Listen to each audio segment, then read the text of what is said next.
All right, today we're going to be reading Peak, page 127 through 135. You may notice there's no video of me reading it to you. My computer was running really slow and it looked a little funky because the words weren't lining up with the video, and it would have drove you crazy. But I promise next time I'll get a picture in there so you can see my goofy face while I'm reading and pause it at weird spots when I'm making goofy faces. But for this time, it's just going to be audio, and you'll be able to see right here. I'll write down what questions you're supposed to ask or answer on your page. So you're continuing on from the first video on the same page. So draw a line underneath the first assignment and write Peak 127 through 135 because that's what we're reading in this section. And we are ready to begin. We're going to start with, so turn to page 127. Pause the video until you're there. So we're going to start on Moleskine number 2.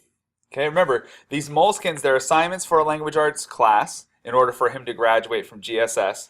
And so this is his second notebook that he's filling out. Remember, he sent the first one to his mom, and now he's working on the second one. Secrets. The meeting was secret, held at HQ after the other climbers had all gone to sleep. By invitation only, Josh, the film crew, Sparky, Dr. Krieger, Thaddeus, Bowen, and Zopa, who had brought Sunho with him. Remember, Thaddeus, we haven't heard much from him, but Thaddeus is Josh's business partner with this the Peak experience. So Thaddeus, he's not much of a climber. He's more of like the business guy for the company. Sunho looked a little better, but not much. Josh glared at him, and I thought for a moment he was going to ask him to leave, but he let it go. Where's Holly? No one seemed to know. We're not waiting, Josh said. He turned to Dr. Krieger. How's Peak's health?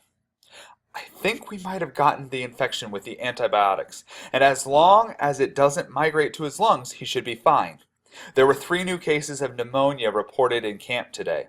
I suspect it's a secondary infection from the virus. William Blade is one of them. Everyone in his team is sick. They left this afternoon, and we quarantined everything they left at their campsite.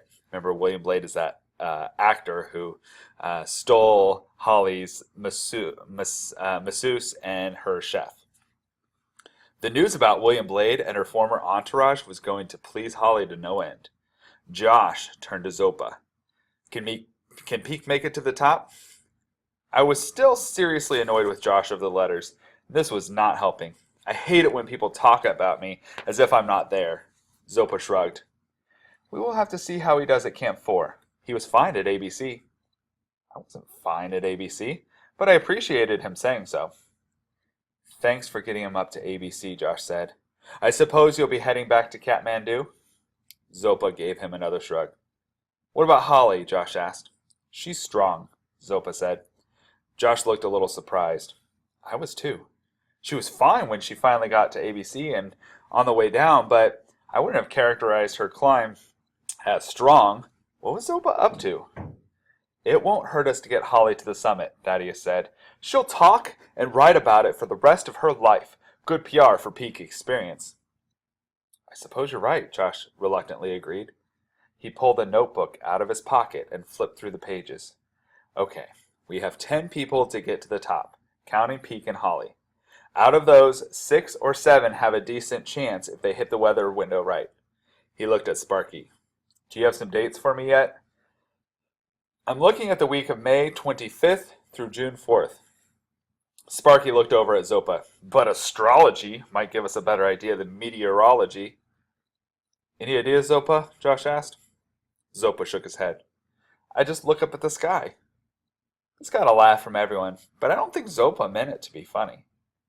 If your weather prediction is right, Josh said to Sparky, that doesn't give us much time. He walked to the calendar on the wall. Peak's birthday is 6 weeks from today. That gives us about 5 weeks to get him into position for a summit attempt. And I'd like to get him up there earlier than that. I agree, Thaddeus said. If something happens and Peak can't get to the summit, we might have a chance for a second try. Thaddeus. There won't be a second chance, Josh said. Peak either makes it on the first try, or he doesn't. Josh was right. Second tries were virtually unheard of on Everest. If you fail, you have to return to base camp. There's not enough oxygen at the other camps to get your strength back and recover. It takes 3 days to get to base camp, with a night at Camp 6 and a night at ABC. 5 days at base camp, longer if you're really hammered.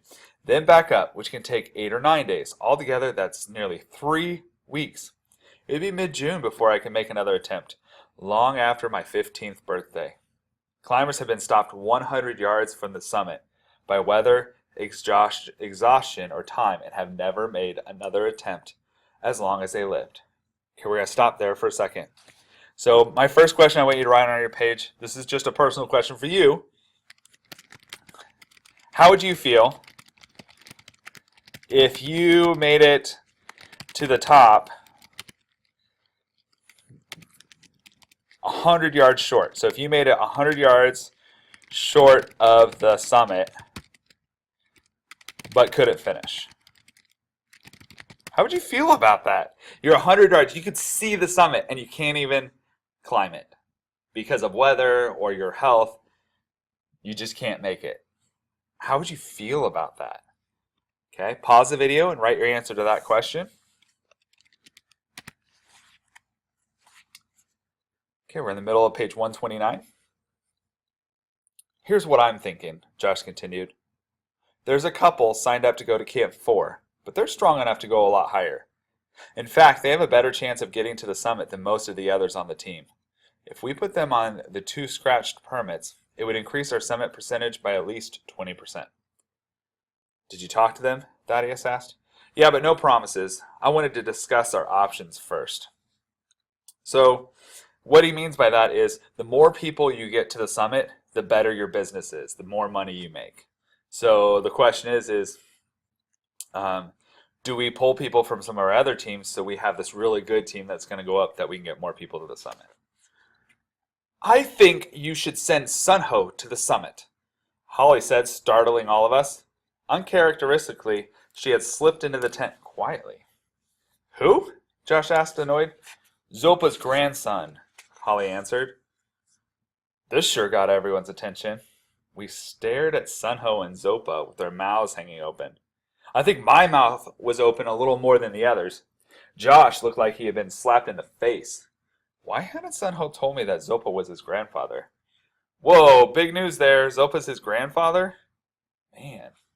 Sunho sat with his chin cupped in his hands, seemingly oblivious to our shock. What's your father's name? Josh asked him. His name was Kitar Sherpa, Sunho answered. I knew him, Josh said quietly. I didn't know he had a son. He looked over at Zopa and gave him his trademark grin. What are you up to? Zopa answered with a shrug. None of us believed him. There was a lot more to this than Josh, Sunho, and Zopa were letting on. Josh looked back at Sunho. How old are you? I'm 14 years old, he answered. I think we had just gotten to the main reason Zopa had agreed to leave the Indriane temple and take me to base camp. So if Sunho is 14, he would also be one of the youngest ever to climb Mount Everest. Josh was no longer grinning, nor was anyone else, especially me. I considered Sunho a friend. He must have known about a summit attempt back in Kathmandu. He certainly knew that Zopa was his grandfather. I should have guessed something was up when Zopa outfitted him in my climbing gear. Holly clearly had been let in on the secret, which might explain why Zopa had all but carried her up to ABC. When is your birthday? Josh asked. Sunho looked at Zopa, who gave him a nod. May 31st. 6 days before my birthday. So we're all good. He's 6 days older than Peak, so Peak would still be the youngest one ever. Josh was visibly relieved, but only for a second. How do we know that? Thaddeus asked. Sunho reached into the pocket of my parka and produced a tattered piece of paper sealed in a Ziploc plastic bag. He pulled out the paper and handed it to Thaddeus. This isn't Nepalese, Thaddeus said. Josh took it from him and read it over. No, it's Tibetan, he corrected, then looked back at Sunho. You were born in Tibet? Yes, sir, Sunho answered. I was 5 when my father managed to get my mother and me across the border into Nepal. I am a free Tibetan. There is no such thing, Josh said. How did you get back into Tibet? You certainly didn't use this. He handed the piece of paper back. Forged documents, Zopa said. Josh swore. Well, your grandson isn't going to be a free Tibetan for long if Captain Shek finds out about the bogus papers, Josh said. Remember, Captain Shek is that Chinese soldier on the mountain who likes kicking people off the mountain and arresting them if he can. They'll arrest him. You'll probably be hauled away. This explains Sun Ho's disappearing act whenever the soldiers were around. A summit attempt is worth the risk, Zopa commented. Josh looked at Sun Ho for a moment, then back at Zopa. I owe you, Zopa, but I haven't decided if Sun Ho's getting a shot at the top. And besides, we don't have enough climbing Sherpas to get 3 teams to the top. And that's what we're talking about, 3 separate teams. Yogi and Yash, Zopa said. Remember, Yogi and Yash are the 2 Sherpas that came up with Zopa. So, sneaky little Zopa has been playing this for a while. Josh laughed and shook his head. You had this all figured out before you left Kathmandu, didn't you? Zopa didn't answer, but it was clear he had. Maybe you and I should go someplace a little more private to talk about this, Josh suggested. That is up to you, Zopa said, but I don't mind speaking about it here.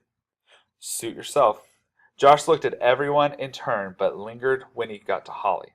This is totally off the record. Nothing we say here is to leave this tent. And I mean ever.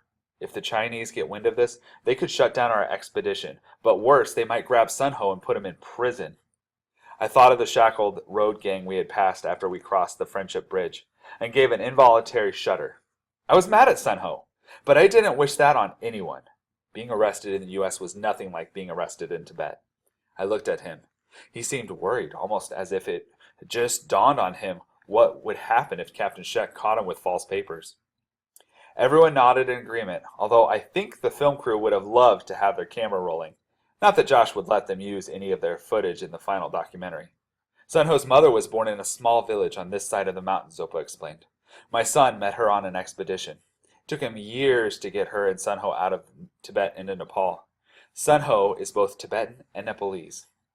The Chinese won't see it that way if Sun Ho gets caught up here, Josh said. If we put him on the summit, they'll never give us a climbing permit from the north side again, Thaddeus shouted. That could take away half our business. The Tibet route is harder than the Nepal route. It has more prestige. By bringing Sun here, you've jeopardized our entire season. And for what? If Peak and Sun Ho make it to the top, Sun Ho still won't be the youngest to reach the summit. But who would be the youngest free Tibetan to summit? Zopa pointed out. It's a matter of national pride. We're in business, Thaddeus said, not politics. What is the difference? Zopa said. Enough, Josh said. He looked over at JR. How's the filming going? Okay, JR answered. We have some decent climbing sequences, a couple of good interviews. I cringed a little hearing this. He couldn't be talking about the interviews with me. Any footage of Sun Ho? A lot. He and Peak have been climbing together. What are you thinking? Yeah, Thaddeus added a little belligerently. What are you thinking? Not sure yet, Josh said. He looked over at me. How do you feel about sharing the glory? You've got to be kidding me, Thaddeus said. Josh ignored him. What do you think, Peak? I wasn't doing this for the glory. Or was I? I looked over at Sun Ho and Zopa. They were both stone-faced. I was furious with both of them, Sun Ho more than Zopa, because Zopa never told anybody anything. I wanted to tell Josh to send Sun Ho packing to Nepal, but instead, without much enthusiasm, I said, That's okay with me. Can I talk to you, Josh? Thaddeus asked. Alone? Sure. After they left, everyone sat there for a few moments without saying anything. JR finally broke the silence. Poker? He pulled a deck of cards out of his parka. Sparky said. Josh and Thaddeus could be a while. I'm in, Holly said. I walked over to where Sun Ho and Zopa were sitting. Thank you for supporting me, Sun Ho said. You should have told me. I did, Sun Ho said, glancing at Zopa guiltily. At least indirectly. What are you talking about? Our first night at ABC, he answered. I talked about how if we got to Camp 4, we had a good chance at the summit. He's right about it being indirect. I barely remembered the one-sided conversation. That's pretty lame, I said. Zopa came to his defense. Sun Ho did not know in Kathmandu. He thought I was taking him here to become a Sherpa. It wasn't until we were on our way to ABC that I told him about the summit. All right, guys, you need to finish the chapter because I only have a couple of seconds left of my recording. So finish the chapter, and then I want you to write down the main idea from this chapter, and and 2 details that support that main idea. So what is the main idea, main thing this chapter talks about, and what are 2 details that support that main idea? So finish the chapter, fill out both of these, and turn it in.